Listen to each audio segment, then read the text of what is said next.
Hello, welcome back to another SwansCast podcast. I'm joined by Ben this week, so welcome back, Ben. Great to be here as always. How are we? Yeah, been a bit of a break, hasn't it, since the last one? We took the international break off, and news galore has sort of come out, and I think there's a few people waiting for our opinion on what's gone on, as we've had a couple of comments on. So we will be discussing today the takeover. We're going to touch on the games that have just happened. So I say just happened. We didn't address Burnley and obviously Leeds on the weekend. So we're going to talk about those two things first. And then we get into the takeover. I'll just say about the takeover stuff. I think there's a lot of information, and there's a lot of information that's probably still going to come out over the next couple of weeks. And I'd imagine changes and stuff. There'll be just information put out there. Okay. I think Andy Coleman so far only commented on certain things and is being very close to his chest on other things, which is fine. I think it's still quite raw and only just been approved, isn't it? So there's still a lot going on there. So we're going to give our opinion on it, and we'll talk about one or two of the things that have come out in regards to it and see where that goes. I'm sure we will discuss it a lot more in coming weeks as more becomes apparent and we start to see things in the new regime as well. And also Lee's not here, and I'm sure he's got enough to say on it as well. So he'll be back for the next one. But let's start at Burnley. Let's go back a little bit. We won't spend too long on Burnley, but I do think it's worth touching on because we obviously just come off the back of a good result against Leeds, 4-3. I say good result. It's a loss at the end of the day. I think I'm taking the positives and considering as not bad. I think it was a good performance ultimately on a balance of it. And I think we can argue a scoring 3 goals as much as we conceded 4. That's a frustration, of course. But we've got to take the positives there. But before we get to that, I do also think we had a good performance against Burnley that we didn't get the credit we deserved for. So those two teams, they're both near the top of the league. As it stands this evening as we're recording, a couple of games being played, but both teams are in the top 4. Okay, and I think we kind of went toe to toe quite literally for a lot of the match against both. Burnley then, opinions on that match? I think it's a tight game. I think if you had to say one team deserved it, Burnley are edging it, but it was, until the penalty in the very last minute of the game, it was 0-0. I feel like it was a justifiable scoreline. We were in the receiving end for large parts of the game, but without them really carving out clear-cut chances. But I mean, we're going away to a top team, a team similar to us, Burnley, this season, in that they've got some talent there. They've been pretty good at the back, but it hasn't always led to goals. So, it kind of makes sense, really, that it led to a low-scoring affair. I mean, yeah, I think Vigouroux did well to keep us at 0-0 in certain parts of the game, but the big story is obviously the Mac Grimes penalty, as I'm sure we'll talk about right now. A handball, 93rd minute. It's a sucker punch, really. You're about to come away with a point against a top side. And it's a very contentious decision, as it was widely talked about online. What's your opinions on it? Yeah, I think the handball for me really annoyed me at the time. Like it did wind me up a lot. I was frustrated. I can't disagree with what you just said about the match on the whole, but I am more of the opinion that I do think we deserved the draw. And arguably, if you go back, what was it, like 10 minutes before the penalty, we had a goal cleared like inches Off off the the line. line. So Cullen, it, yeah. it could have been even another way, the result. I'm not saying necessarily we deserved to win. I think draw was fair. But as much as the XG for Burnley was in their favour by, well, they had 1.8 and we had 0.6, I don't really think, well, they had a penalty, didn't they? So that's going to add actually quite a lot of XG there. Yeah, you I can think they're take off quite high. you can take off 0.75 for the pen to Yeah. open play. It's about Okay. 1.1 So plays. that's what I was going to say. Is there's not a notable chance to me that stands out as such from either side. To be fair, other than our goal line clearance, which I think Cullen doesn't know an awful lot about what's going on there, but he nearly scores, so fair play. But it's not like it was a clear cut chance. I don't think No. it was a good, lucky, maybe a little bit header that nearly went in, but could have gone in and didn't on this day. And I thought the pen was quite frustrating because I thought we worked really hard in that game. We haven't had the best spell of form. I know we turned it around against Oxford. We got back-to-back wins, but I do think we looked a lot better than the result ultimately ended up giving us. To be honest, going to Burnley, who are they're disappointed in Scott Parker and where they are in the league, okay, but they're 4th ultimately. They're in contention for getting back to the Premier League. If you take off a load of their goals they scored in the first half of the season, you're right to mention that very similar problems to us in regards to the goal scoring, but they've only conceded 6. So again, maybe that's why our XG wasn't great. We talked about our goal scoring problems a lot this season, but probably the one team where it was always going to be tough to score goals. And that pen was just a bit of a kick in the teeth. So the ball's essentially dropping down vertically from in the air, and there's about 3 players around Mac Rhymes who jumps with his arms in an unnatural position, as they say, and I don't even barely think it doesn't. There's not a significant contact, is it? Like brushes his hand. You have to slow it down to clearly see it even hit his hand, which brings us to the point: how on earth the referee could have been so sure of what he saw that he was willing to give a penalty. I feel like he just buckled under the pressure Yeah, because he Burnley were didn't at blow home. instantly either, did he? He kind of waited to see how the phase of play developed, and it He was would, some big sliding, not tackles, but people were throwing their bodies on the line at this point to stop a shot coming in, and then all of a sudden he blows the whistle, and I don't think it was quite clear at first what he'd actually blown for until you go back and watch the replays. he was hoping and praying, if we're being honest, that when the ball was dropping loose, they was going to drop a Burnley player and they could just stick it in the net. He wouldn't have a call to make, but then he did have a call to make. Maybe he got a call from the linesman as well. I'm not sure because it was delayed, like you say. It was a good 6-7 seconds. I honestly didn't know whether I was he. shocked. Yeah, Yeah, I some thought as he blown for a free kick, but some people no. thought he'd blown for a free kick for a foul on Swansea players. The commentary I think I was watching kind of making that point, although they could have easily done that because of what was going. There's so much going on there. It was hard to. I think everyone was at it basically, and then you penalising someone for the most unfortunate contact with an hand that ultimately had no bearing on any of what happened. Yeah. And as much as in the letter of the law, maybe it's a penalty based on how it's worded these days, but I think that rule has changed a few times in the last few years because they're trying to adapt it to avoid stupid decisions like this might have been. And yeah, I don't think the ref can make that call in real time. There's no way he's seen it. For me, there's no way in that all of that he's clearly seen Mac Yeah, Grimes has handled the ball, which he had just 3 players around him as well. Like it was very yeah. congested. They were I all don't know. jumping. They were all like, and you tell me someone that jumps without moving their hands above your torso. I mean, it's Because such an you just, unnatural thing. You don't get the same loft when you jump unless you yeah, raise your hands to thrust yourself up to you. yeah, You can just jump with your arm. Kiefer Moore has to do it for Wales, doesn't he? He has to jump with yeah. his arms by his side. Because the second he raises his elbows, he's so tall, he It's a lands with foul. his elbows out, and it looks like an elbow. Like it's crazy. I don't know what it is about Burnley and handballs. Remember the Sam Vokes one in the Prem as well, Oh, yeah. where Sam Vokes handled the ball in his attacking box, and they thought it was a And Swansea Rangel foul. handled it apparently. Yeah, and they gave a penalty. It was just Yeah, no, I remember that. That was criminal. Um, yeah, I just like you can get a still of Mac Grimes with his arms in the air touching the ball, and it's like that just doesn't tell you the story of the action of that movement. no. I just don't think that's fair to pause it at that moment. Like, oh well, his hand shouldn't be there. He's in the air. Like that's. I don't know. I've never Thing jumped like is, this. thing is for me, if it was VAR and the ref hadn't given it, I don't think it's guaranteed at all that they would have overturned the It's not decision. clear and obvious, is it? I feel like it's one of those ones. If it went to VAR, if VAR was in the championship, they would have just stuck with whatever decision the referee had given. So Yeah. yes, If the it ref is. didn't call it, I don't think they would have called him over. And because he did call it, I don't think they changed. Because ultimately, it's not a clear and obvious error, and it wouldn't be a clear and obvious error if he'd missed it. It can't be a clear and obvious error because there's people without bias as well who can't agree on the decision even now after we've seen 4 different angles on it slow down and all they saw was it once in real time. So yes, Yeah. And I think the big problem is the wording of the rule. And I don't know what the solution is to that.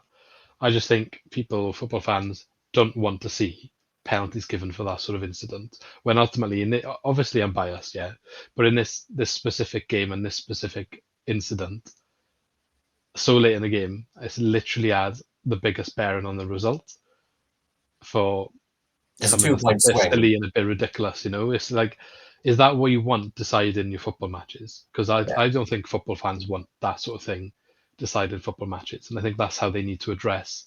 However, they decide to, it will change again. 100% it will change again, and I think that's the approach they need to take when it comes to how they decide to go forward. Well, Burnley have run out of an extra 2 points. We've come away with nothing when we were expecting a draw late on. When we, I mean, we talked about it briefly before recording, whether the solution is you don't equate a handball to the same like level of severity as like a regular like sliding tackle foul in the box. If you say yellow card for the person who's handballed it, but then pull the ball back in line from where the foul occurred to the edge of the box, and then do an indirect free kick, and then say the only way a handball gets given as a pen is if it's like a Luis Suarez-esque handball in the 2010 World Cup when they're like, blocking it on the line as a red card. For me, it does kill games.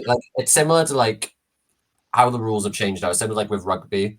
Like rugby now, there's all the concussions like protocols being brought in. So red cards like spiked and it was ruining games. So now they've changed the red card rules. I don't know how I feel about that.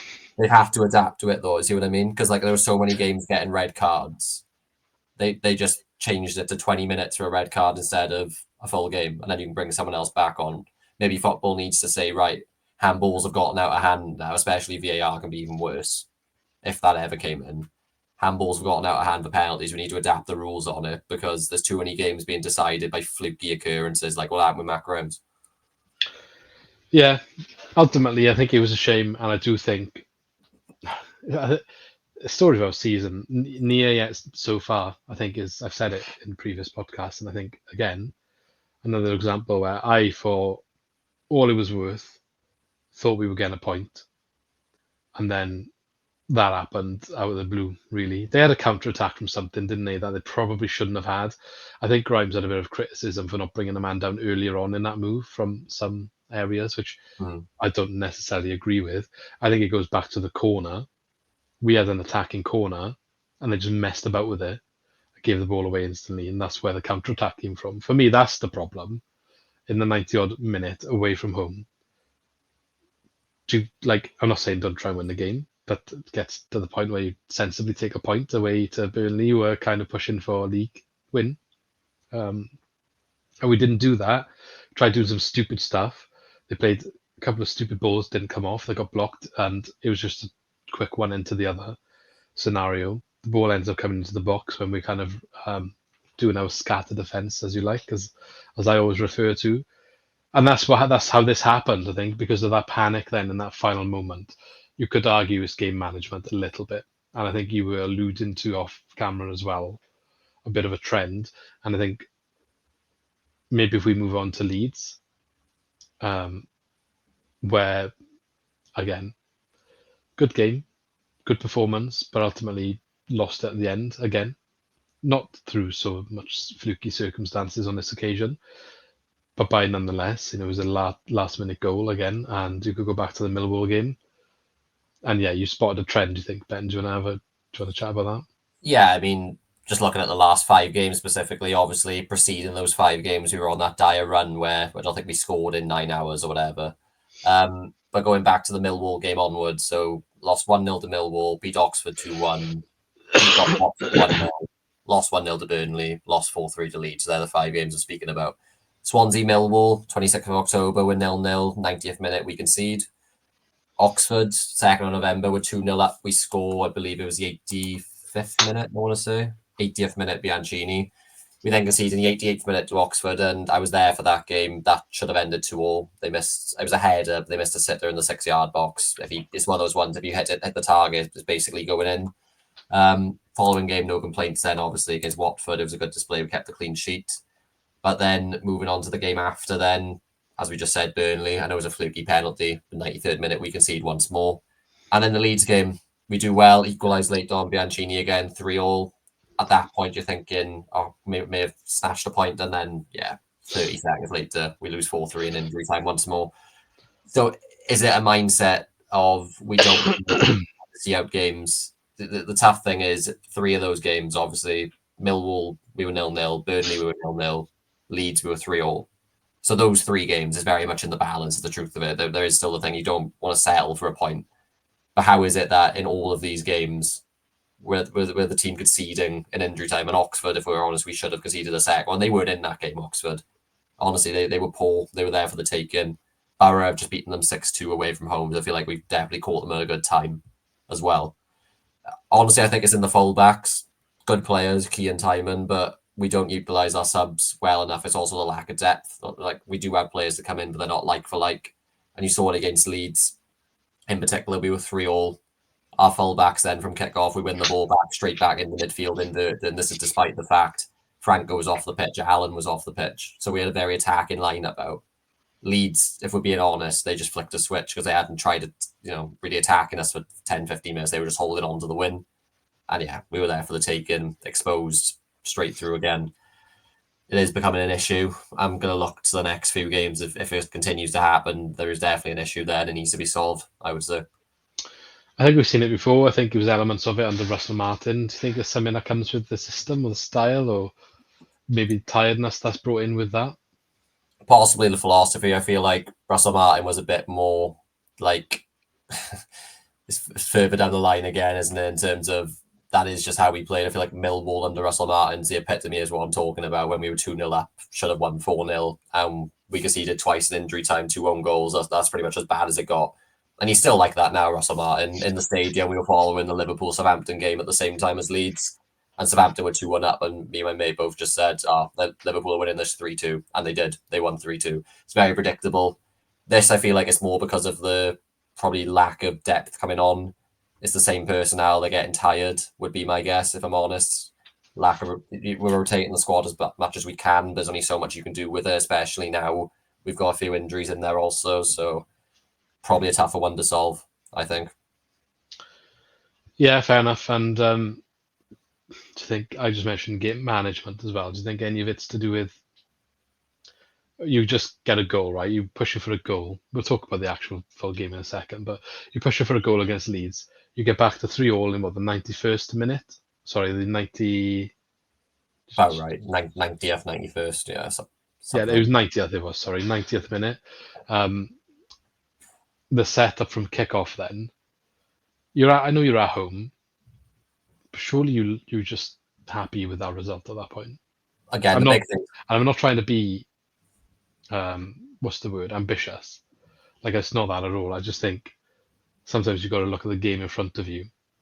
You were losing the game 2 minutes ago. They went top, I think, with that result, didn't they? Or near enough. It's really not a bad result to get 3-3. But I think we set up incorrectly from that kickoff.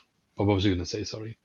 We won the ball back from kickoff, which it almost makes it more remarkable that we conceded so soon when you think we had the ball back within about 10 seconds or so. But yeah, I feel like we probably didn't acknowledge the fact that Allen and Franco were off, so our midfield was sort of threadbare. The fullbacks inverted in straight away, and straight away you had, I think it was Bogle, Dan James, Nonto, and Byram all just on our back line straight away. Grimes dropped in a little bit, but it was essentially like a 4-on-3, and the 3 were getting stretched out wide. The fans were getting on the officials all game. They thought 3 of the Leeds goals were offside. Every single one was onside. I understand, like, we're playing probably the best attacking team in the league, so there is the acceptance that it's going to be difficult for your back line to account for them all. They're not top for no reason. They're killing a lot of teams. But there were quite a few occasions in this game, and we got punished every time because of the quality Leeds have, where I think it was Darling one time, might have been Timon another time, Key a third time, where they're 2-3 yards deeper than the rest of the back line. And because of that, somebody's, clean through on goal for Leeds, and they lock offside, and everyone's shouting and screaming. Darling was one of them, definitely. Yeah, they're all legal goals, and that's a bit more worrying in terms of that's when the back four were pretty much there. Timon was out of position once or twice because he was in midfield and we had the ball turnover. But this isn't us trying to play an offside trap. That's just one man not staying in line with the rest of them. That's basics at that point, really, isn't it? Yeah, I mean, like, the one that's doing the rounds for the offside is the one with Dan James has played clean through and he squares it across, doesn't he? For a start, I think that's the most accurate I've seen Dan James cross a ball. And secondly, definitely, I don't think it's offside personally, but the movement of Dan James, he's kind of retreating back when we have the ball. They win it quick in midfield, and he's already on now, like he's in that gap. So who is it? Timon that doesn't react as quick. Like Dan James is quick. He's already past Timon. It's too late, and that just happened too often, I think, with these goals. Like the last goal, for example, I mentioned the setup. Yeah, we won the ball back, but I think we were trying to then attack with the ball. And like you said, the wing backs pushed forward. It got lost. I think Fulton loses the ball, does he? I Up in can't the remember. wing area, I believe it is. And it is like a 4-on-2. I'm not trying to be harsh on Grimes. I think because of how quick Leeds moved the ball, it was like a 4-on-2 where they're arguably even in front of the two. And yeah, I was very frustrated actually with the defending because they did get back into position. There was a couple of opportunities where our players could have just taken one of them out. So Fulton, I think, was initially the one that lost the ball. Josh Key was just a bit whimsical in his defending of it. Timon, who was in midfield, so when he was tracking back, wasn't on the left, he was in the middle, ends up nearly in the right back position coming across to try and close someone down. And again, he just doesn't do enough for me. And who's the other person I called out? Darlin. Darlin's the one that plays him on the side. Not Notto's in, isn't he? Notto gets in Yeah. and he scores the last goal. So Darlin's the one that's dropped too deep and plays him on side. And I just think it's poor all round. At that stage of the game, when you're on dangerous counter attack, somebody just go through the player. Just go through him. I mean, as soon as we've equalised, we had all of the classic "who are your" chants coming from our home stand into the away stand. And the first thing I said, like, I wasn't trying to be negative, but just like, it's so much easier to lose this game now than to win it. I did just call it because it's not that we weren't attacking, but if we're being honest, I don't think anyone saw a third goal coming for us. Brilliant ball from Timon, good movement from Bianchini, good simple finish, not taking anything away from the goal. It wasn't quite against the run of play, but I wasn't like on the edge of my seat waiting for a goal to go in. You know what I mean? It's like you say, when you get that equaliser, I was surprised that we then were so confident to go straight into midfield, straight off the kickoff, press them high, whatever.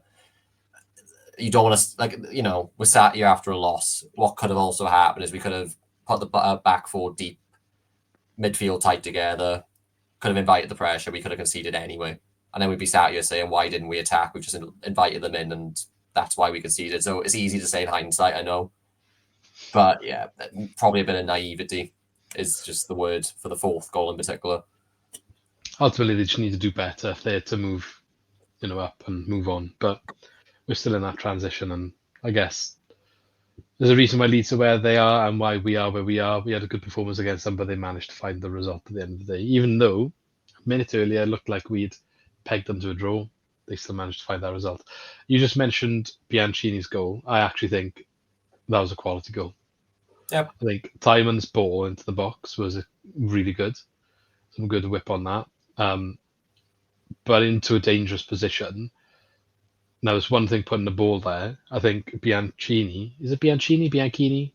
I can go with Bianchini, but who knows? Okay. Bianchini, his movement to get to where the ball lands as well is probably the best. I'm not saying he's our best striker, but better than any of the others have offered in that role. Robotnik doesn't score it, does he? If we're being honest. I'm not even sure Cullen gets there either, as much as he's been on form. Because he's kind of in between two defenders and still manages to squeeze his leg through right to the right place. And it's a tap in because of the positioning of the cross and how Bianchini connects with it. And I just think that was a very good, intelligent run. And it didn't necessarily look a certainty that he would win it between the two defenders as well, but he managed to get into that right place. And I do think that was a good goal. We talked about it after the Oxford game as well. I think his movement is very good through the middle. I'm not sure if he was signed as a striker. I assume he was intended to be signed as a right winger, but I feel like a striker is where he's going to end up for us, because every time he's been chucked out wide, his first touches look poor. He hasn't looked like he can beat a man. Every single time he's gone through the middle, though, his movements looked exemplary compared to the rest of the team standards, if we're being honest. And he looks like he has got a finishing touch. He does look like he's got quite good composure in front of the goal, because when you think how limited his opportunities have been in and around that area, the Oxford goal in particular is the only place he could have put it, and he dispatched it away beautifully into the bottom corner. So I don't think he's one of those ones. I don't think he starts as a striker ever, unless he's in the front two. But in a game where it's in the balance, I think we'll quite often see him being brought on through the middle. He had a chance not so long before his goal as well, which he didn't really take very well.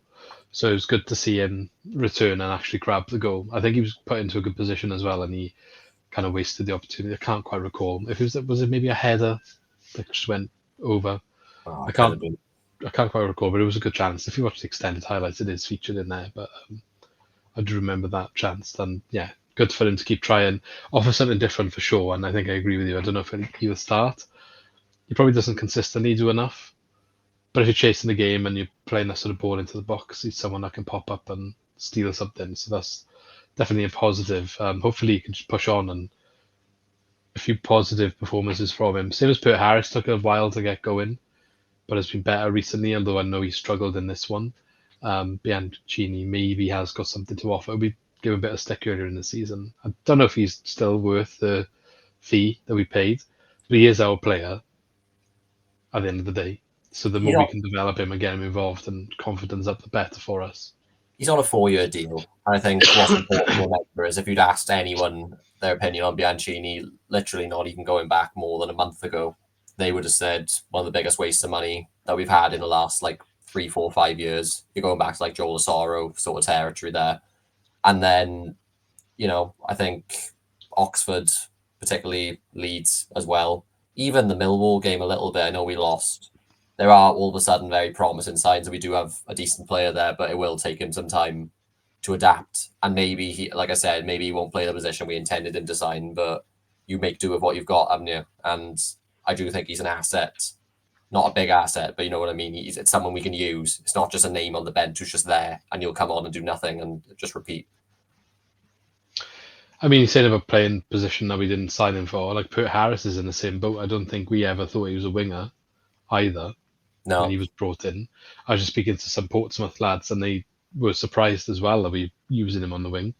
I haven't obviously played there last season. He played pretty much all of the season in the midfield three Mm-hmm. as the one that's more forward. So one of those things you could say square pegs in round holes, but sometimes I think you put someone somewhere that just works, and hopefully it's more that than it is square pegs in round holes. Other things from this game then. I thought it was quite funny that Cabango scored an own goal that basically robbed Joe Perot a tap in. I mean, you can't blame Gabango for a second. You like No, he done the only thing Perot. that he could do, didn't he? It's a perfect cutback. Perot's completely unmarked on his own at the back post, half an empty goal to aim for, and he's virtually guaranteed a goal on his left foot. Cabango has to try and get something on it. It's one of those ones he's probably tried to scoop it out from underneath him and get it over the bar, but there just wasn't enough pace on the ball, and yeah, it's one of those things. It's one of them where I think he has to do what he does. There's probably a chance that Vigoro saves it, looking at the angle that he was closing Perot down. But I would say it's like 90% in Perot's favour to score that. Yeah. And if you're in Ben Cabango's position and he doesn't try to go for it, then you're slating him for not making the attempt. So Yeah, exactly. Another positive to take from the game, I'd say. Not sure if you saw the online reaction from Leeds fans. Very much the consensus was we were one of the better teams, if not the best they played this season. Actually went at them and gave them more of a game rather than just sort of sitting back and being resigned to, a 2-0, 3-0 loss, whatever, and took them all the way. In the end, I think a lot of them were shocked that we were as low as 14th. They were surprised we weren't like more up towards the playoffs. But so what I was saying last week, and I was just alluding to it again on the Portsmouth show I've just been on, I think with so near yet so far, there's been so many near misses, there's just that little bit of the jigsaw missing. I really don't think the first 11 is that far away from being a playoff challenging team based on us playing well, when everything's going well, which I think it have for the most part. I think we started the season quite well. We had that drought of that 9-hour goalless streak, and I was very critical of it. To be fair, I was, and I do think I'm not saying the goal scoring problems are solved. We scored 3 against Leeds. Doesn't mean it's fully solved yet. That's what I would say when I say the jigsaw piece is missing. That's one of the big ones that's missing. But how many games has been now? You just, we could have got a point here. Could have got a point against Burnley. Could have done this. We could have done that. Sheffield United, stupid own goal, but seconds earlier, Pert Harris missed the sitter. There's so many of these moments already that just haven't gone away. And maybe it's fair based on the squad. The depth is, it isn't there. But I don't think it's that far away. I don't think we are that far away. And I guess Leeds fans saying those things, probably highlights that as well. We are a team that is really capable of playing against these big teams and giving them a good game, but we don't have that cutting edge, and we don't have that experience perhaps or game management to just get over the line, grind out a result, maybe Yeah. to the same extent that they do. Anyway, I agree with you on the 11 to an extent. I think one thing to keep in mind is as good as your 11 is, you've got to have people to back them up off the bench yeah, as and I well. think that's part of the problem. That's where we're failing. I think if it was perfect world, fitness for days and playing that team every match, no injuries, they can run all 90 minutes. That's a luxury, and that would be great. But we're not in that world, and that's where we fall short. Yeah. The other thing I'd like to point out, though, is just when you're talking about, there's been quite a few near misses in terms of, we could have snuck a draw or win or held on. And yeah, there definitely have been, and we've alluded to a few of them, and you just have just now. But it's also important not to be biased and recognise that it could have gone the other way as well. I think Cardiff, we drew 1-1, that could have easily been 2-1 to Cardiff late on. We beat Norwich 1-0, took 3 points there. Borja Sainz missed 3 quality chances. Beat Coventry 2-1, they hit the bar. Drew 1-1 with Bristol City. I think Bristol City probably in the second half were unfortunate to score second. And Yeah, I get what you're saying. 2-1, they were very close to equalising and drawing that 2-2 as well. So like there are, I think it does balance out over the course of the season.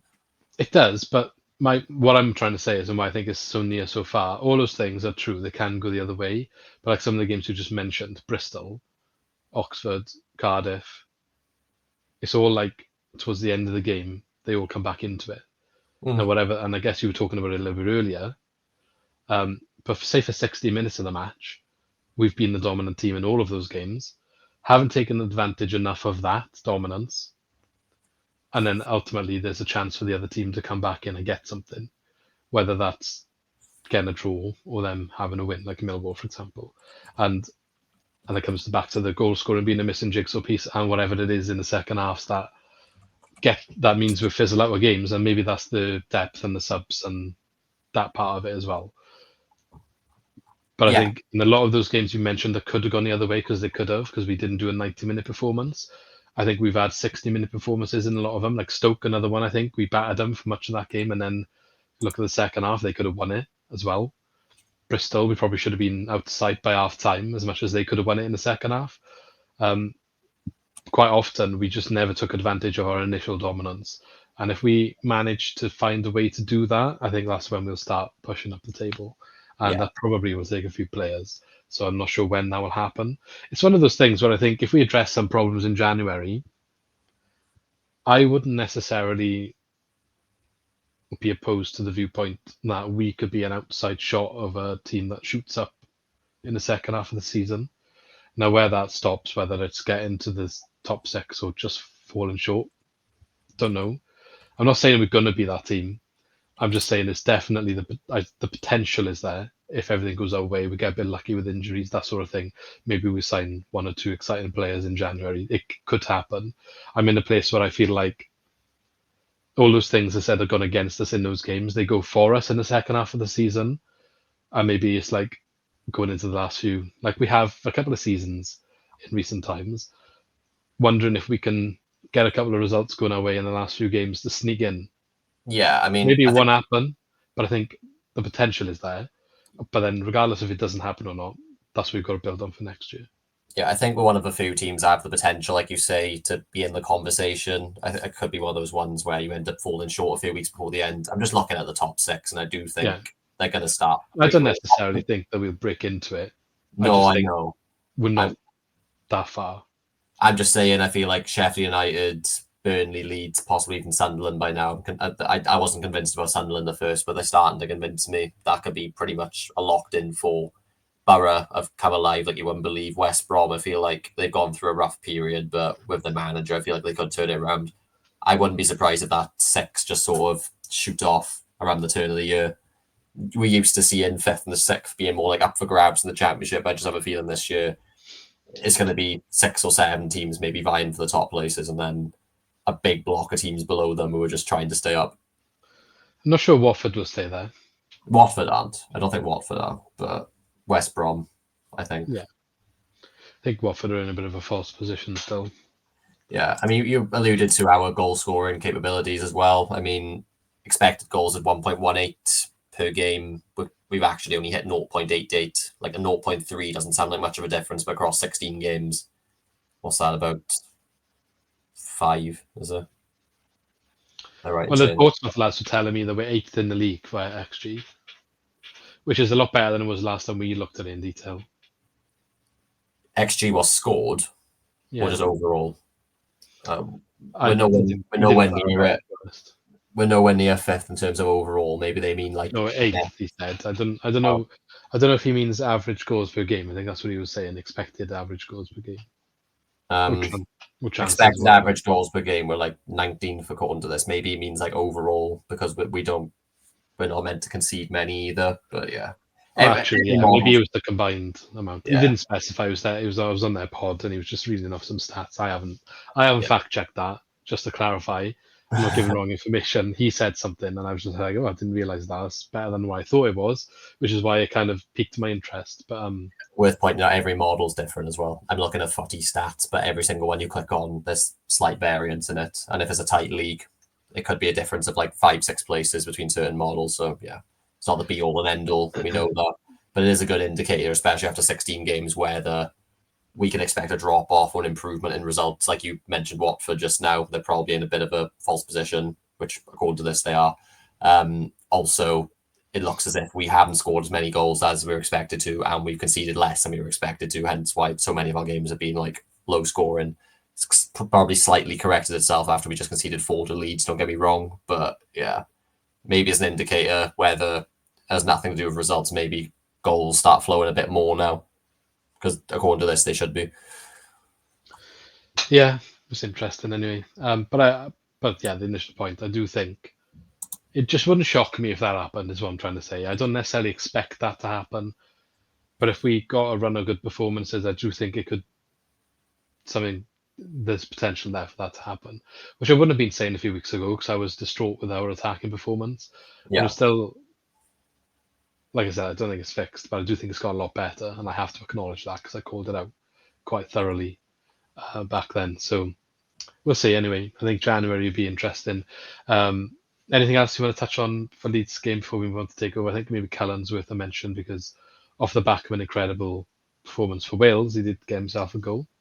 Yeah, I think, to be honest, it's similar to the Wales game in that he wasn't exactly massively involved in the game, but did pop up with a goal. That's not me having a pop at Cullen. I think that's just, again, there's still an ongoing issue with how little our strikers, when there's someone playing a number 9 position, gets on the ball. I think approaching half-time before his goal, I want to say he'd only had like 5 touches of the ball, which goes to show the goal did come a bit out of nowhere for him. But yeah, very happy for him. Recently signed a new contract with us, obviously. Then went into the Wales game against Iceland in a big game. A game which obviously we won, and then because of Montenegro doing us a favour against Turkey out of nowhere, we won Nations League B, our group there. I went up to League A, 2 goals, 2 assists in that game for him against Iceland, and then obviously popped up with a goal in the Leeds game as well. So he's hitting some good form. I think I don't have much bad to say about him, to be honest. He runs himself into the ground, will always, bleed for the shirt. It's just, I still don't see him scoring like 20 goals or anything, but happy he's had a new deal. It's not someone he would have been gutted to lose, definitely. I mean, it wouldn't have made us a better squad to let him go with it. So no, of course not. Yeah, so I'm happy. I made a joke about if he's going to carry that Wales form on into this, and it looks like he did. So happy to see that, and hopefully it can continue. Okay, I guess we'll move on then to the Takeover stuff. Takeover big news. So this has obviously been on the agenda for a while, but I think it's gone from something that was perhaps on the agenda to something being done and dusted a little bit quicker and moved quite quick in the last few weeks than anyone was maybe expecting. Yep, it's well, we'll give our opinions on it now. Normally, like you say, ownership agreements, they can be drawn out, and if they get made public, it can take even longer again. This one maybe slightly differently to some other ownership, like transfers, just because the people buying the club were buying them out from within. Most of the people, it's like another consortium, if we're being completely honest. Another consortium of people, all of them, well, most of them, were already within the club as directors and minority shareholders. in recent months, so actually stretching back to might have been end of 2022 into 2023, and now this year as well, there have been some investments in the club via dilution of shares, which is basically more shares being generated, which gives the opportunity for shareholders to purchase these shares and put money into the club. That's why the trust stake in the club has been becoming less and less over time. And that's why, if we're being honest, we've been seeing updates month on month, sometimes saying 2 million invested into the club, 2.5 million invested into the club. It was these people, I'm pretty sure anyway, it was these people, the ones who have now bought us out as majority owners, who were building up their portfolio of shares in the club over time before now major investment, which has bought out the previous majority ownership in its entirety. Do you think it sounds like it's been the intention all along with these little drip feedings of dilution, and potentially even the way that Coleman was brought in and the other guys were brought in initially as business partners and all this stuff? I don't know what goes on in their world. And I'll read through Levian's interview later on, but he kind of touches on the fact that he's proud of Eva. I was just laughing. Oh yeah, it's a bit of a laugh to read through, to be fair. But he touches on the fact that he's quite proud of the guys he's brought in. So I do feel like it's quite intentional what's going on here. I get the impression they were looking for a Passover somewhere, and these guys came in a way that when they came in, they always knew maybe that was something that was going to happen or could happen. Because Andy Coleman's only been here, a year and a half? I'll tell you now, he was hired as director. Where are we? I'm on Company's House, because obviously all of this is public pretty much. While you're looking at that, just so everyone's aware, so current chairman Andy Coleman, who I'm sure everyone is aware of, and then your fellow Americans Brett Cravett and Jason Cohen, and also a Welshman, Nigel Morris. So the three I mentioned originally own 77.4% of the shares. Nigel Morris will own 14%, and then the rest is split between the trust and some consortium people that you mentioned. Yeah, so 2nd of May 2023 is when Coleman came in. Nigel Morris came in 12th of May 2023. Brett Cravett came in 6th of July 2023. Yeah, it's like you say, it looks like it's been probably unofficially lined up for a little bit. There was probably an acceptance from the previous ownership that they couldn't justify funding the losses anymore. It was one thing when they were breaking even, and there was still that chance of, the lottery of the championship going back up and then selling the club at a higher value because we were in the Premier League. But you've seen the way the team has regressed since coming down. There was a little brief period over a couple of years where it looked like we could have gone up under Cooper. Ever since then, if we're being perfectly honest, we haven't exactly been close to doing it. And yeah, I think it's worth mentioning now that it was a 17.9 million pre-tax loss last financial year. That doesn't include the sale of Joel Pro to Leeds for 12 million. So maybe it's slightly skewed, but it's a multi-million loss nevertheless, even if you included the Pro sale in that. So for a consortium who took over how many years ago now? 8 years ago. Bought it at 60 odd, 90 odd million, something like that, around 100 million for 60 odd % of the club. Probably, if we're being honest, they only wanted it for a 5-year period because they knew the Premier League revenue was going to increase.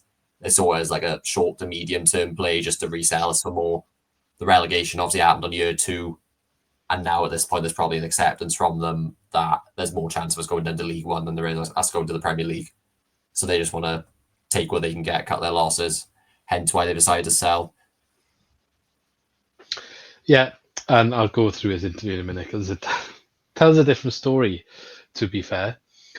Before that, though, Coleman is basically, without reading out everything he said, there's a little Q&A that you can read on Wales Online about some of the stuff he's asked. He didn't really go into detail about a lot of the juicy stuff that you want to know. So I think time will tell on a lot of it. But he's basically saying he's aware there's a bad relationship between the now previous owners and the fans. His intention is to rebuild that. It's one of the main goals. And he thinks that's important because he thinks the club's a big community club, and he sees that basically is what he's saying, that there needs to be a strong connection between the club and the fans. He also wants to do it by playing an attractive attacking style of football on the pitch, is what he's saying, to get people off their seats and bring people back to the stadium. Um, I did get the impression there was a couple of digs at the previous owners.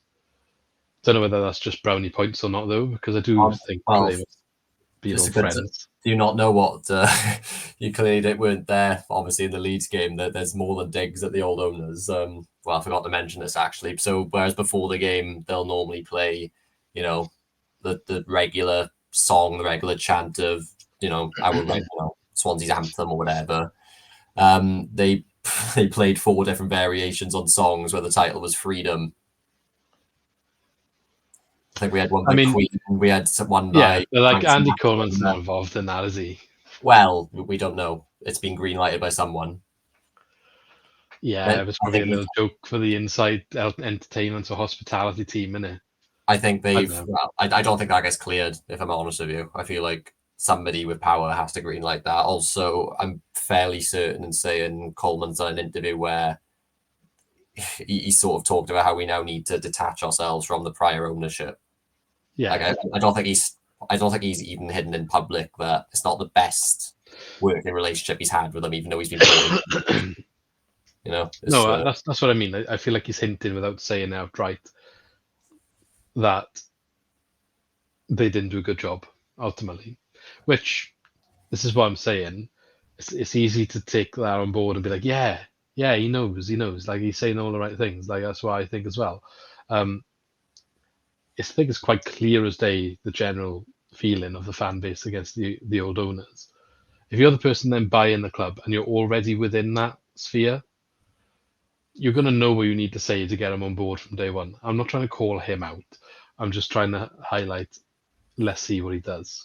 No, I know. It's one of those ones, he's damned if he does, he's damned if he doesn't. If he says he's got to do those things. Yeah, if he says the wrong thing publicly, we have a go at him for saying the wrong thing. If he says the right thing, but he could have just bought the club and said, yeah, we're taking it over and I'm going to do this. He didn't need to knock the other guys, did he? He didn't have to do that. And I don't think anyone would necessarily begrudged him for not doing that, but I feel like he has a little bit, in a way that you kind of feel like good riddance, like he's saying that as well, which is fine.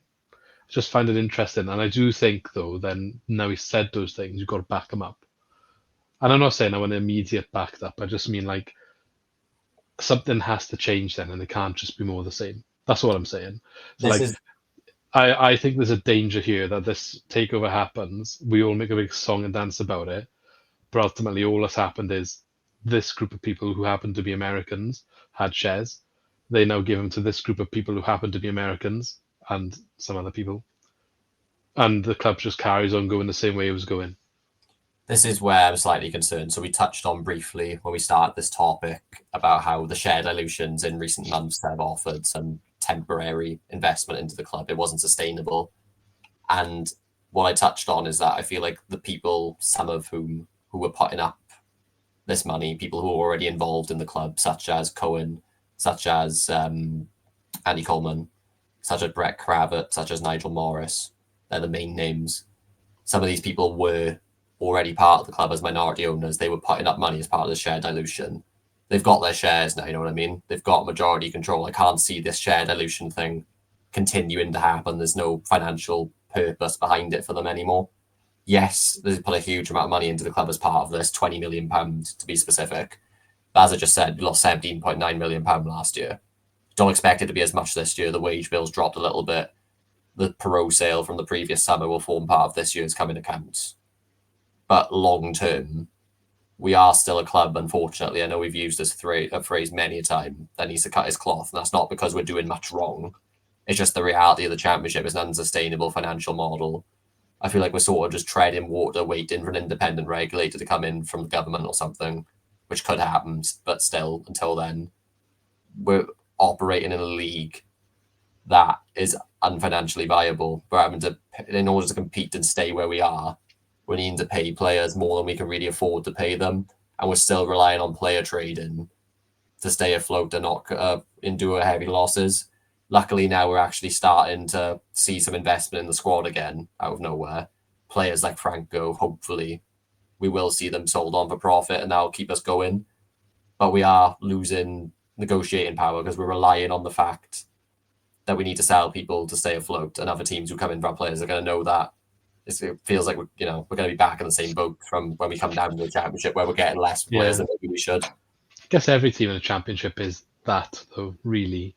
The odd one or two maybe don't, especially if you just got relegated or something. But I know, no, I get what you're saying. But that's kind of what I was saying. Like, he's making a big song and dance about the change now, even though he was already here. He's like, right, it's mine. I know there's issues. Let's fix them.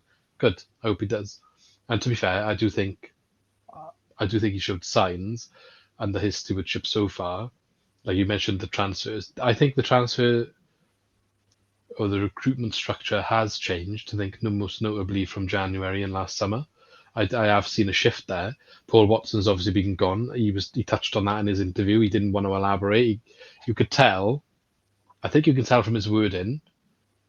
Paul Watson basically got sacked, and he's been told, "You're not for us. You didn't do a good enough job." Andy Coleman's obviously made that decision. You could tell that from the way he answered the question. As much as he didn't answer the question, he was just like, not going to speak about it. Wish him well. He's basically, I think he said, like, talented in what he does, but it just, we go in a different direction now. And I think he used words something like, we now need to look forward, as if to say, like, he's in the past. And he kind of acknowledged as well that the replacement needs to be someone that suits the club. And I think that's highlighted, and he understands maybe the issues that came with Paul Watson and the Luton links and the, what's his name, the manager that everyone hates. Michael That he Duff. brought. No, the one that Paul Watson brought to the stadium. Oh, Nathan Jones. Yeah, that's it. Forgettable man. But Nathan Jones, being like the links there with Paul Watson and him, and bringing all of that negativity that came with all of that. It does sound like Coleman is quite savvy to it all in the way that he made the comment. As much as he didn't, like I said, as much as he didn't answer the question, he was quite like dismissive and like, I hope he does well, but we're going a different way. And I think you can tell he's taking those things on board. I just think, it's easy to get lost and excited with all of this stuff. I don't even bat an eyelid at the money personally. I don't expect any change in transfer window. But what I want to see myself from the new regime, and I think we've already seen it to an extent, a bit more communication. I think Coleman does that anyway, has been quite good at doing it. And I think he will continue to do so. He did a little video, didn't he, when it's been confirmed by the EFL. He put a little video out. Little nice touches like that, I think, go a long way. They remind me a bit of, as much as Trevor Birch didn't necessarily do the videos, I do think since he's gone, the communication aspect of that role hasn't been quite the same. And I do think, I get the impression that Coleman understands all of these things, even if he's still kind of learning on the job himself. And I can respect that. I can respect him making mistakes, even if they're the same mistakes as our previous regime, when he's communicating them and when he's a little bit more involved and getting the community involved. And do you know what I mean? Yeah. Does that make sense? I just think it's a little bit more there then. And he has a few times held his hands up. But like he held his hands up about the whole Duff thing. Fans didn't want that style of football, and he said like the next one will be. And it was frustrating at the time, but they took their time to get someone that did fit the mold. And he said they would do that, and they did it, I guess. So yeah, I do have some respect there that I do believe what you're saying and think there's positives on the horizon. I just don't necessarily think it really changes the financial picture. I just think maybe they'd be better at running what we have, investing in the right areas, and creating a system that works better for us so that a few years down the line, we're better financially because of the operations. And I think he's alluded to that in some of his interviews as well, when he's saying like, we've already changed the way we're recruiting with the data-driven stuff, which I know people hate that term, but I think it's harsh. I think it's fair that they need to go down that route and understand why. And I think you can argue it started to pay off a little bit. But the reason they're going down that route is to find value that you can sell on, as you just kind of mentioned. And he's quite transparent about that being the model. He said about, investing in the youth team. He also mentions the women's team as well. But I think it's investing in the grassroots of it and the ground up rather than necessarily buying the 10 million player, which I do think is the right thing to do. You know, there was a lot said when we got relegated about the downgrading of the academy and all that sort of stuff, and that was very frustrating to see. But ultimately, I think for us to be successful and for us to be self-sufficient financially, you need something like that to be successful, to have that gem that comes up every now and again that you can sell for that big fee. And it sounds like he respects that and gets that. And he also goes on to say stuff about having to find ways to be commercial, like new ways that others aren't really doing as well. I think he said, I can't remember the way that he phrased it, something like operating like a non-championship club in the championship. Yeah. So, which whatever that means. Few things to touch on with everything you covered there. First of all, Andy Coleman, I have no doubt he has good intentions. Honestly, he's had a couple of shaky moments, a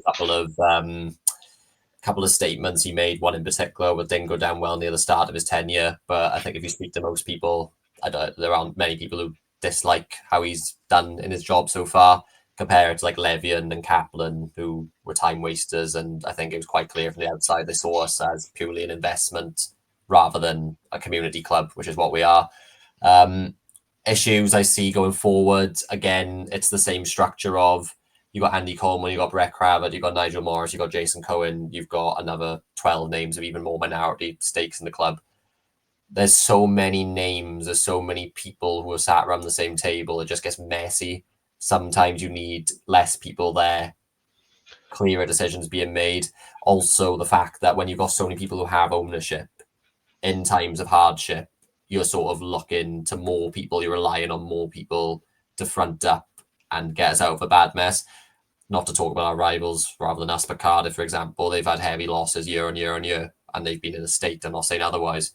But Vincent Tan is one man who's like clearly in control from an ownership perspective, and he's been the one who has continuously pulled his wallet out and bailed them out. I'm not saying I want one person to come in, sustain heavy losses with us and just always bail us out. I'm just saying it is messy having so many voices in one room. What you said about us looking to operate as a non-championship club in the championship, I think what he means by that is we need to be different. Go back, way back now to when we come up from the championship to the Premier League the first time. We implemented a different style of play, was the main reason. Obviously, we got a little bit lucky in our recruitment. We did do things a bit differently. We set a new standard, which everyone else copied and followed. We lost our way now, and the Premier League has evolved and moved past us again. With, like you mentioned, data. That's basically started because of Brentford, who rose all the way from like the depths of League One up to the Premier League, and they probably could have done it sooner, if we're being honest with you. And it is such a token thing to say now. Every single time a new director of football comes in, we're going to use data. Data is important to us. Everyone says it now, but there aren't many clubs still who are consistently performing well with their data. We're still not exactly proven to be doing well. Obviously, you look at Franco. If that was a data signing, for example, excellent, it probably was, if we're being honest with you. The issue there is we only have so many international spots that we can fill. So, like, I think we maybe got one more. Is he one? I don't know if he's one, mind. Is Franco one? He isn't, but there's quite a few. It isn't just Franco, is my point. I think Omens, isn't he? I want to say Amji Sung was. I want to say Bianchini was, but I don't know if he still...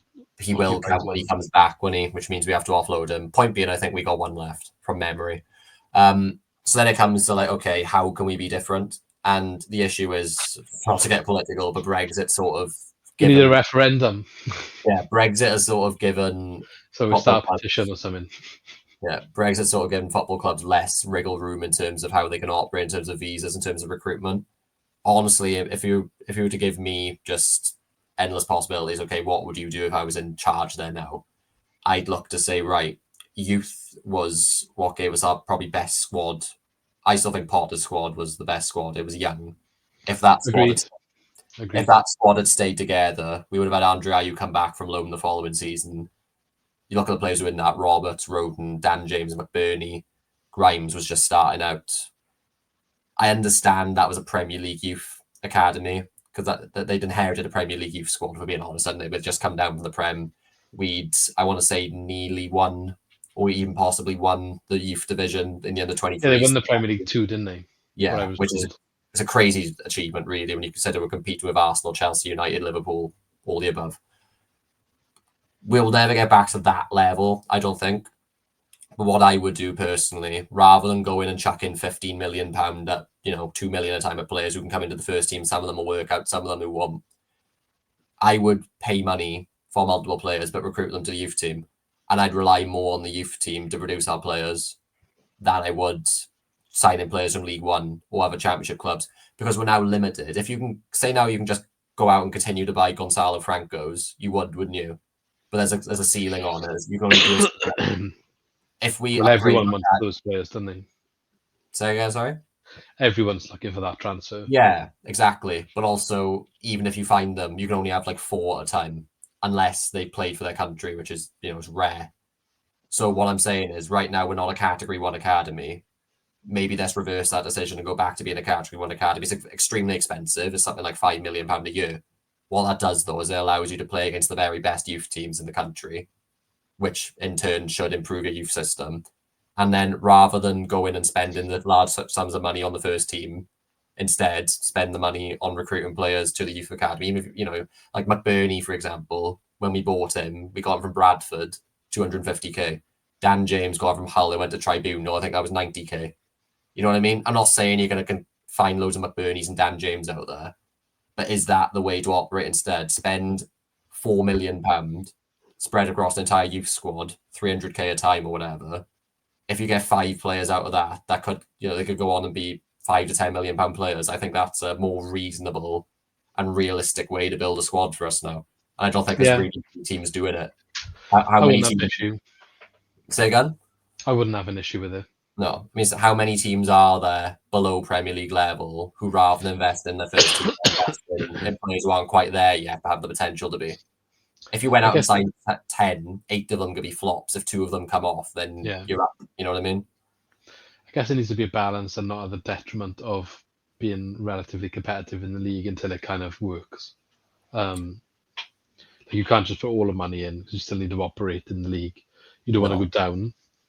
So they probably need to be a little bit. But I guess the priority should be to develop the youth. Equally, I think if we carry on like we are now, we're not going to go up anyway. So how do we be different? For me, this is how we're different. Yeah. But I just mean, like, if you're going to put all your eggs in that basket, it needs to still be a level that's not going to get you relegated in the first team. Yeah, I don't think you can commit fully to it. Don't get me wrong. You're still going to need players who are ready now for the first team. But would I be going out and spending $2 million on Bianchini as opposed to signing somebody maybe on loan and then spreading $2 million across the youth team? Maybe that's the sort of thing I mean. Yeah. I mean, there'll be more to come from Andy Coleman, I'm sure. He's been I think he's always quite fronted up to the press, to be fair. And I'm sure we see a lot more than him. He's definitely been more in the press than the other 2 owners for the entire time at the club. And I think that's positive in itself. He makes a big deal about the fact that he moved here, settled, moved his family over, and he's chosen to stay here, and he's pushing that narrative now. So again, time will tell. You always got to judge. It doesn't matter who came in. It could have been a multi-million-pound owner. Time will still tell. The only reason I brought up all what I said earlier on was just because it's literally a case of that these people are already here. Shares have gone from like here to here, essentially, and the names have changed. Now the names have better intentions. That's what we want, and hopefully we'll see that. But you are right. There's a lot of them. I think Coleman is essentially in charge. Yeah, he has been. Even though I don't believe that he is the biggest shareholder, I do think he's the face and like decision maker, if you like. Probably it's one of those. You've got investors that are not that bothered about running it, but they help fund it and have certain decision makings. But he is the one that's running it, I think, running the ship, if you like. Nigel Morris is the one that's least involved, but he's Welsh, isn't he? So I didn't know that much about him. Surely that's Welsh a positive heritage, right? I think that's what it is. We can double check that one. I don't know any of the consortium. I think it's the 4 guys mainly. They got like 70%. I read that out earlier. So they're the ones that are ultimately going to be the decision makers. I don't think anyone else is really going to matter, like opinions. I don't even probably not nice to say, but is the Swans trust even that involved at the moment? Like these days, I know when the initial news about potential takeover broke earlier this year, they said they didn't know.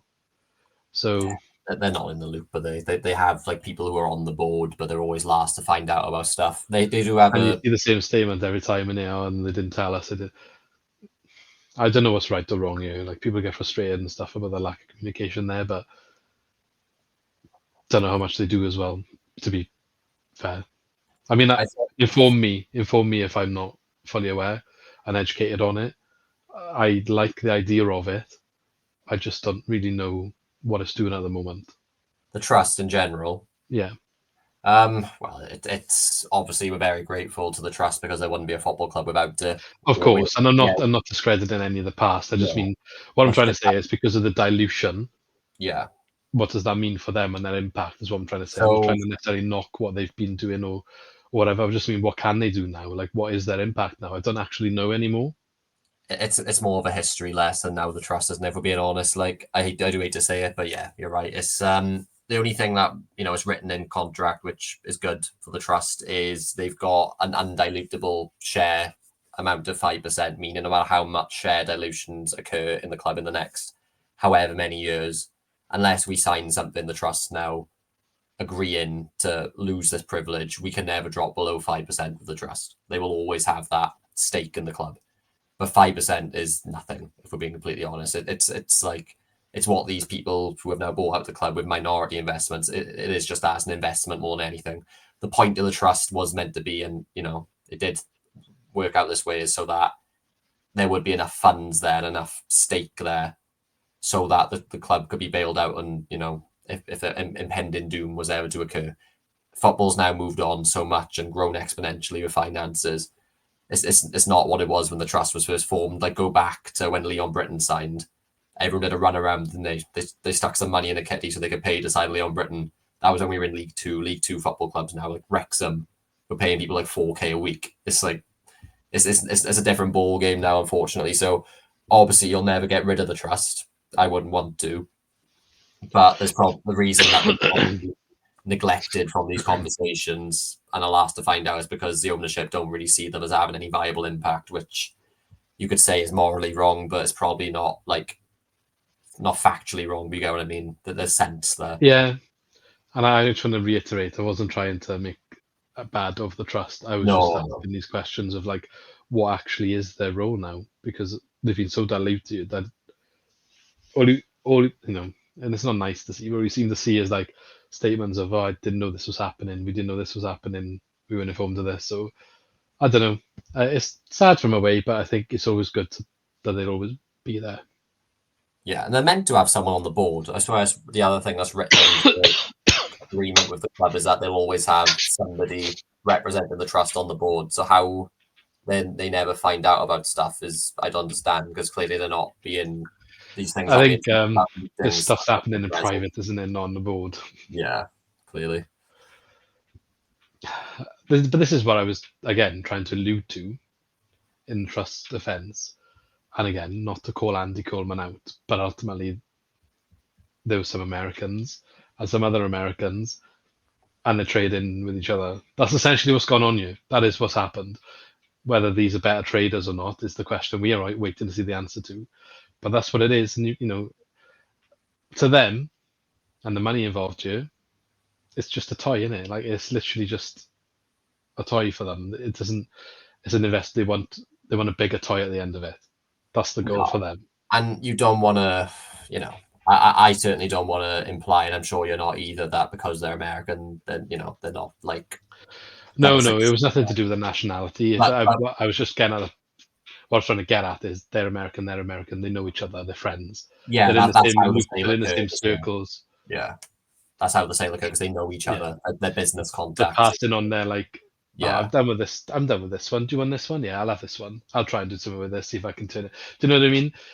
There's an element of that. I want to believe the good stuff that Andy Coleman's saying, but the skeptic in me does see the element of this is the suits with their toys and do you know what I mean? The world that Yeah. we're in and They can I'd say what they is- want in the statements, but ultimately all it is a bit of trading and trying to get the dollars a little bit higher. That's the reality a little bit. All You I'd know? And say that's why is I was like saying about the situation with the trust. I guess that's why I was asking and why it's a bit sad. all I'd say is regardless, I'm not saying you're incorrect, but that is just football now, isn't it? Yeah, I it think is. And but the sad reality. there's very few fan-owned clubs now. There's very few clubs that are turning profits every single year. Yeah. Most of them are just toys for people with suits on. And Yeah. Even you Ryan can Reynolds. argue no matter who we got sold to, it was going to be somebody who just sees us as a toy, a gamble to get us up to the Premier League to increase their investment. And it's sad, but also you just got to acknowledge the fact that unless there's some Swansea billionaire that I'm not aware of, anybody who buys us, they can talk all they want about, oh, we care about the community. I'm not saying they don't. We want to have entertaining football. I'm sure they do. But at the end of the day, their number one goal is turn a profit and have some fun while doing it. And they probably know deep down, most of them, they're not going to make money because 3 clubs go up a year. You've then got to sell us while we're at that increased value in the Premier League, which is obviously it's a quick turnaround process. So it's time will tell. I don't think we're going to be going up to the Premier League anytime soon anyway, which is where that's my biggest question mark for me. Let's say the reality is in 5 years' time, we're still a championship club. Maybe we go down and come back up, but chances are in 5 years we'll be a championship club. That'll be my prediction. Do they still want to be here in 5 years' time? You know what I mean? How many years of losing money, because they are going to lose money currently. How many years can they justify losing money before they say, right, we'll pass on to someone else? For the prior ownership, it was 8 years. Can you see these being here in 8 years? I'd say it's more likely than Well, not. he said he's put his kids in school and moved here and he loves the place and this is where he wants to live now. So that's what you got to believe, isn't it? Yeah, but if he sells the club, he can still live here. You know what I mean? I just feel like if you do, you probably don't stay. No, Do you think? I know. Because you'd imagine if in your scenario there, if it was 5 years' time and they go in, you'd imagine it haven't gone that well. No, but this is my point, I guess, is that they've come in, they obviously want to go up to the Premier League. I just can't see them being in here in like 10 years regardless. I know that's a long time in football. It is, like even the old ownership before the Americans now, the Hugh Jenkins ownership, they took over in what was it 2002? Was that right? So they were year 14. Yeah, 2001, 2, something like that. And now, 14, 15 years, and that felt like an age. They took us from League Two to the Premier League and kept us there for so long. Everyone leaves eventually. 50, like most ownerships probably don't last that long. I guess I'm just saying, if we lose money this year and next year and the year after and the year after, at what point do these people go, oh, we're having to fund this, we're having to take out loans, we've got to pay these loans off at some point. I'm not saying I'm an expert on how finances work, but we're going to lose money and someone's got to pay it, whether it's in the football club's name. I guess this is the issue with like multi-ownership, isn't it? So who foots the bill eventually? Or do they I just guess sell you it? look at how many share percentage you got and break it evenly. I don't I know. don't even know if that's how it works. Like, I feel like we actually need to bring someone on who knows what they're on about with this one time because we do try our Yeah, we best, will. but like we're not. I'll have a hunt. I'll have a hunt. Yeah, I'll get in touch with some of my contacts. Yeah, I mean, we could talk forever about it. We're just waffling our opinions, to be honest. I'm not necessarily negative on it. I know I think we've given 2 viewpoints, really. I gotta cough, hang on. Say something. I guess. Luke just I'm back coughed. now. I'm back Yeah, now. coughing with his mic. Sorry, it's that time of year and I got flu again, of course. Always happens. My voice is I've done 2 preview videos for Portsmouth this evening, and now we're an hour and 15 into this, so stand Yeah. struggle. I've run out of water, so we'll be But calling it in a minute, but I've got a few more things. Yeah, ultimately, I think it was good to draw a line under the previous regime. That was unrecoverable. I think they knew that. And no matter what happens in the next regime, to an extent, I just think closing that door is a positive. Ultimately, as I said, the new regime might kind of continue to operate the same way and we won't really notice that much change. But if Coleman kind of keeps operating the way that he's been operating, I already think it's a better place. Just because the negativity around everything that happened with the past owners has gone.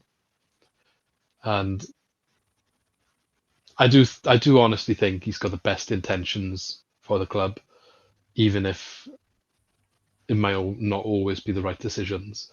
But I do think he's been quite clear, and it's quite clear to see, he's come in as his first kind of football thing, or I think he was involved in DC, but maybe not so much on the ground.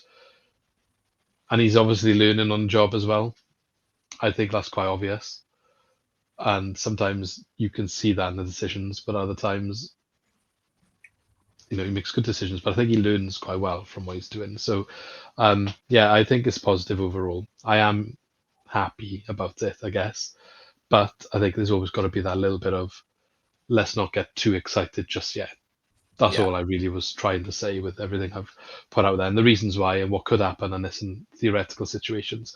Because I think it's just very easy to get caught up in this takeover as a celebration and a party that the two Americans that brought us out all them years ago are gone, and actually overlook what is actually happening here, which isn't actually as much as what it might seem.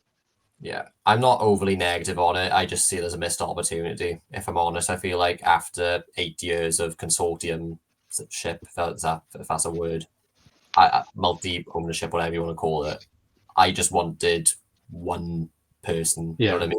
I just wanted one person who knew exactly who was in control. They had a clear vision, because we're getting told data or whatever. We've been told that before. As I said, every club is hearing that now. I do feel like would you rather that these lot of people than Levian? Yes, obviously anyone but Levian, really.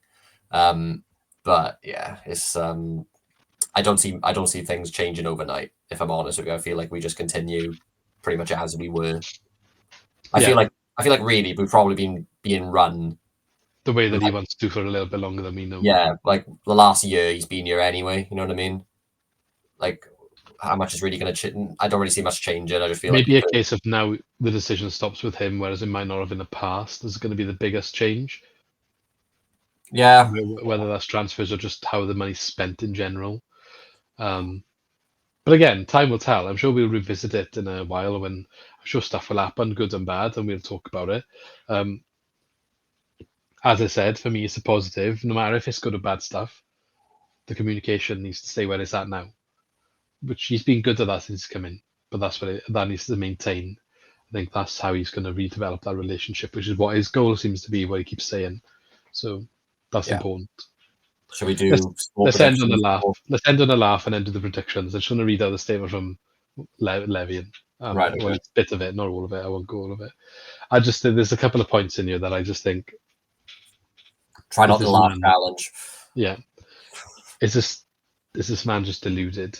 Or is he just on a wind up? A PR robot, or just outright deluded? Because I just feel like, did you need to say anything? I think it's PR robot, because the thing is, he's got links to American sports teams. So then when the news breaks, his name will be attached to it, so it'll pop up. So you'll say something just so that the American reader maybe don't know what, they don't know the ins and outs, but they just read it as, okay, fair enough, and don't bat an eyelid. That would be my guess. So this is the beginning, right? It's a bittersweet moment, passing the controlling ownership over to Brett and Jason. So that answers the question. They're more controlling than Andy, by the way. Andy didn't want to disclose the ins and outs of the share ownership in his interview. So I think them to have a bigger share out of all of them. After 9 years, Swansea has a special place in our hearts. We certainly feel we are leaving the club in an overall better place than which we found it upon our arrival. I can't believe the audacity of that sentence. Just a reminder, where were we when we can go into the detail of the club, right? The intricacies of the club. But on paper, we just finished 8th in the Premier League or something? So Gary Monk took us to 8th. They came in when Guidolin was there, right? They came in after 12, Guidolin. Maybe. It was 14th. Point being, they took over a Premier League club who had been there for 6 years. 2 years prior, we finished 8th. Highest points finish. we'd ever had 56 points from memory. Yeah, and now we're in Championship, like partially in a relegation fight last year. Yeah. When I read that, what's he on about? What is he on about? Anyway, we spent years mending and building the relationship with the Swansea Supporters Trust that was damaged badly when we arrived. No, you didn't. Stabilising that and finding a working relationship and resolution that ensures permanent shareholding for the trust in the club moving forward was critical in positioning the club for the future. Wasn't that more of a forced thing? Like, I don't necessarily think they wanted that. Well, there were legal proceedings. I don't think I ever went to Yeah. court. It got settled eventually, but there were legal proceedings for a good, 2 and a bit years between the Yeah, trust and the American ownership, because the prior ownership under Hugh Jenkins sold the club without the trust having any knowledge of it. See, another example. It seems to happen all the time. And at the time, I think the trust they didn't have 5% or whatever. They had, I want to say it was like 20. Am I making this number up? Like 20 odd No, percent. it was a lot higher. The trust at the time. Yeah. It was No, like I mean 20%, right? higher than 5. Yeah. Yeah. It was enough to know the club's being sold. You know what I mean? It's, Yeah, exactly. We kept the club on a stable financial footing and invested tens of millions of pounds into the people and the infrastructure during the past 9 years. I don't necessarily argue with the first part of that. I think the one thing I will credit them with is they probably did okay financially in terms of the run-in of the club. They could have been worse if you look at other examples. I'm not saying it was perfect, but I think they could have run us into the ground and they didn't. You'd rather be Swansea City, the way we were operating, selling big players and just being in financial healthy footing, than you would, spending beyond your means and then potentially heading into administration if you go down or don't go up or anything, because we didn't have the financial backing to cover losses if we didn't get promoted. So I don't have any real issues of how it was run from that perspective. But it was the fact that our wage bill was like 90 million in the Prem, basically our entire turnover. But yeah, I feel like they never really recovered from the mistakes they made when they came in. They took over a club that had been there for 6 years in the Prem, and they assumed they wouldn't have to touch it and it would run itself, I think is the truth. But the truth is, Hugh Jenkins ended up being out of his depth. Football moved on. He didn't keep up with it. And, the signings were 15.5 mil on Borja Baston. It was 16.5 mil plus Stephen Kingsley for Sam Klupkas. 18 million for IU on 100k a week. We sold Llorente for 12 and bought Boney for 12 in the same summer and put Boney on 120k a week or whatever it was. You can't recover from decisions like that. You can't. And we were lucky, to be honest. We had the youth team we did when we came down with, as I mentioned, McBurney, James and co. Otherwise, we could have just fallen straight through the trapdoor and gone down to League One, and who knows where we'd be right now. So, yeah. He goes on to blame the transfer market and deals that are the main reason for a bad relationship with the fans, saying, while the benefit of hindsight has demonstrated that some transfer windows proved good, others rather poor in terms of improving the players' squad, we believe the current squad assembled has some real strength and growth opportunity in it. And we are proud that hindsight has also demonstrated the overall strong record in those same transfer windows of our selection of the up-and-coming managers charged with leading the group. They never did that, did they? The chairmans did, but yeah, okay. I guess you can't have a go at them for the bad things and then not give them credit for the good things, can you? They got a point. Russell Martin. They were in charge, so yeah, Russell Martin. I know it's very much splits opinion. He's a Premier League manager now, whether we like it or not. Steve Cooper's had a couple of Premier League jobs. Potter went to Chelsea. It's we're good at picking managers. We are, and that continued in the Championship. Last thing he said was, we found what we believe to be strong stewards as the new controlling owners in the club, in Brett and Jason, who have been investors and partners of ours in Swansea the past few years and have come to know and understand the club before taking over the reins. They are passionate about it and also thoughtful, successful businessmen. Our leaders more. Finding them and bringing them into the club and introducing them to Andy Coleman, who was our investing partner at DC for years before relocating to Swansea, something we are proud of. They have all been involved in the past several years And with Andy's boots on the ground, commitment to Swansea, and his experience in UK football over the past few seasons, we believe in them. We also believe Nigel Morris's business track record and general connection with Wales makes him very valuable as an investor on the board and club steward. I do find it interesting, as much as there's no quotes on this, he did also confirm that Coleman is the face of the new regime and will continue to be the key decision maker. However, Kravitz and Cohen have effectively taken the role as the controlling owners, so they've replaced Kaplan and Levy then, essentially. So again, we're in a position where the decision makers aren't the people who own the club. You see what I mean? It's just it's just sideways, isn't it? That's what we were kind of saying. There's something else. Oh yeah, we are. He also acknowledged that they'd made a loss on their investment, and also confirmed they will gain a financial bonus should the club be promoted back to the Premier League under the new regime. Yeah, it was something like, I want to say it was like 4 years. Yeah, a couple of million for 4 years. And they get back, I'm making up a number, but I swear it was tens of millions. I can't remember specifically what, but it was significant, something we could afford, obviously, if we go up. But that's their sort of like bargaining chip, is that, okay, we'll give you the club for less, we'll cut our losses, but, if you go up, we're not going to, as far as I'm concerned. I'd be shocked if we. I wonder if there's a expiry on that. Well, last thing on this, Andy Coleman was asked about all this in his interview, and he said he didn't want to comment on any of it. He wouldn't discuss any of the financials. And Wales Online actually asked him, like, outright, are they going to get money if we go up? And he just didn't want to comment. So I found it interesting. One side won't comment, and the other side is quite open about it.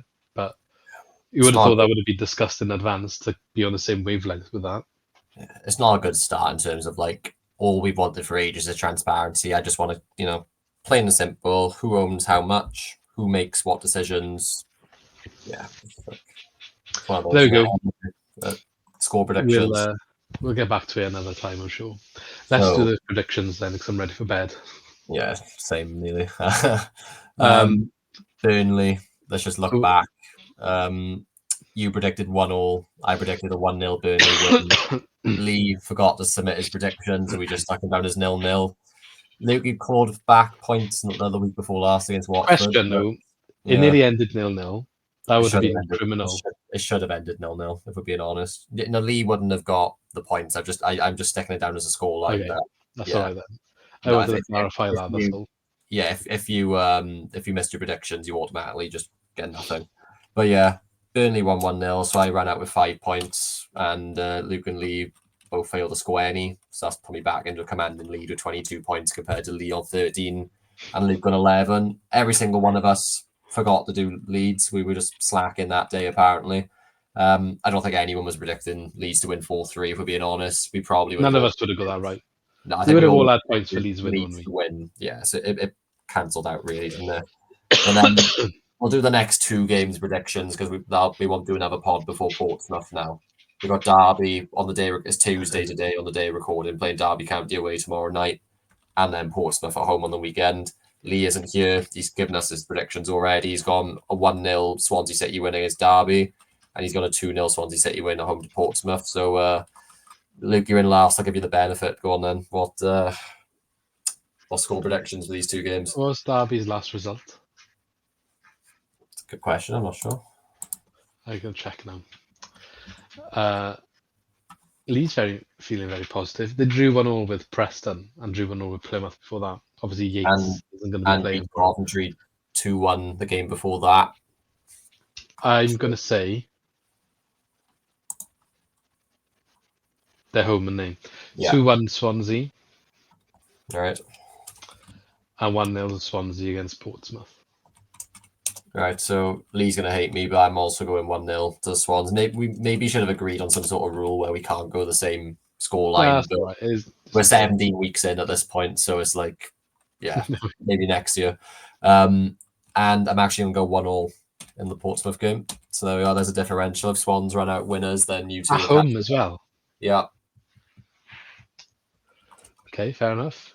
I'd be disappointed if that's the result. Yeah, that's Swansea City for you, innit? We'll compete with 2 teams near the top of the league. It isn't always as simple as, you play someone down the bottom and do better. Now you're right. You're probably going to get points because of it, but Yeah. there we go. Anyway, I think it was always going to be a bit longer than expected with the takeover talk. This is shorter than I expected, if I'm honest, the takeover. We could speak for another hour if we wanted to. That's probably because Lee's not here. Otherwise, we would have another opinion to input. Yeah, that's true. I probably would have taken it to 2 hours. But I'm sure we'll hear his views in a later date. So thank you, as always, for everyone who's reached this point in the video. If you have, click the subscribe button. Really does us a massive favor. Click the like and leave a comment about your opinions on the takeover. I think it would be interesting to see how people feel about it. I've just set my Google AI off again so I don't know how. The takeover. How? Why? Anyway. On that note, we'll call it there. So thank you very much. We shall see you in the next video. Thanks a lot.